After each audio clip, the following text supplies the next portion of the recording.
মাকে bus stand থেকে নিয়ে আসার পর আমরা কিন্তু সবাই মিলে রেডি হয়ে বেরিয়ে পড়েছি। তখন প্রায় বাজে 9:30 কি 10টা। আমি, আমার বর, মামুনি আর মা, আমরা কিন্তু 4 জন মিলেই যাচ্ছি। আর আজকে আমরা যাচ্ছি বাতাসিতে। আমি যখন একদম ছোট ক্লাস 4-এ পড়তাম তখন কিন্তু ওই একবারই গিয়েছিলাম, তারপরে আর কোনো দিনও যাওয়া হয়নি। প্রায় 14 বছর পর আবারও যাচ্ছি বাতাসিতে। আর আমরা কিন্তু যাচ্ছি বিহার হয়ে। আর বিহারের রাস্তায় না একটু পরপরই কিন্তু এরম কলা বাগান দেখা যাচ্ছিল। আর আমরা বাতাসিতে কেন এলাম তার নিশ্চয়ই একটা কারণ রয়েছে। আমার মামা শ্বশুরের মেয়ের রয়েছে আজকে সাধ, তো সেই উপলক্ষে কিন্তু আমাদের আসা। এখানে আসার পর ভাবছিলাম এটা সাধের অনুষ্ঠান বাড়ি নাকি বিয়ে বাড়ি, বোঝাই যাচ্ছে না। ওর নাকি বিয়েটা তেমন ভালো করে হয়নি, তাই কিন্তু সাধের অনুষ্ঠানটা অনেক বড় করে করছে, একেবারে বিয়ে বাড়ির মতো। ওর যেমন আজকে স্বাদও রয়েছে, তার পাশাপাশি কিন্তু ওর 2 বছরের বিবাহবার্ষিকী রয়েছে। কি মজা তাই না, খরচা বেঁচে গেল। আর আজকে আমি যেই শাড়ি পরে এসেছি এই শাড়িটা কিন্তু মায়ের শাড়ি। তাই আমার বর বলছিল তোমার লজ্জা লাগে না মার কাছে চেয়ে চেয়ে শাড়ি পরো? আমি বললাম মার কাছে শাড়ি চাবো তাতে আবার লজ্জা কিসের। আর এই যে তারপরে কিন্তু আমরা চলে আসি বাতাসির 21 হাত কালী মন্দিরে। এখানে আসার পর মনে হচ্ছে মায়ের দিকে বারবার করে তাকিয়েই থাকি।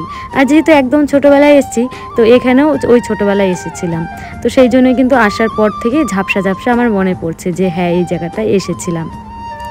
আসার পর থেকে টুপটুপ করে বৃষ্টি পড়ছিল, তো তাড়াতাড়ি কয়েকটা ফটো আর ভিডিও নিয়ে নিচ্ছিলাম যে আবার আসতে পারবো কি না, স্মৃতি হিসেবে রাখার জন্য কয়েকটা ভিডিও আর ফটো রেখে দিই। আর তোমরা কারা কারা এখানে এসেছিলে অবশ্যই কিন্তু আমাকে জানিও। আর এখানকার লোকের কাছে শুনলাম এখানে নাকি লক্ষ্মী পূজার অনেক বড় করে এখানে মেলা হয়। তো এখানে বৃষ্টি কমার পর আমরা কিন্তু আবারও বেরিয়ে পড়লাম, মানে মার জ্যাঠার বাড়িতে যাওয়ার জন্য। মা তো খুঁজেই পাচ্ছে না, একে ওকে জিজ্ঞেস করছে। সেই মাও 14 বছর আগে এসেছিল, তো সব কিছুই আলাদা আলাদা হয়ে গেছে বাড়িঘর। তো সেই জন্য একে ওকে জিজ্ঞেস করে কয়েকজনের বাড়িতে যাওয়ার পর চলে আসি মায়ের নিজের দিদির বাড়ি। ভাবা যায় নিজের দিদির বাড়ি চিনতে পারছে না, দেখো যে বুঝতে পারছে না যে কোন বাড়িটা হবে। আমি বলছি এই বাড়িটা, মা বলছে ওই বাড়িটা।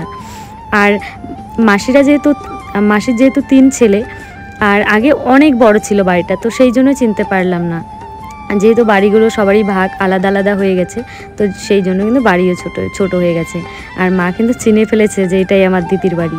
তো মায়ের দিদি কিন্তু মাকে দেখে খুব কান্নাকাটি শুরু করে দিয়েছে যে এত বছর পর তোর সাথে আমার দেখা।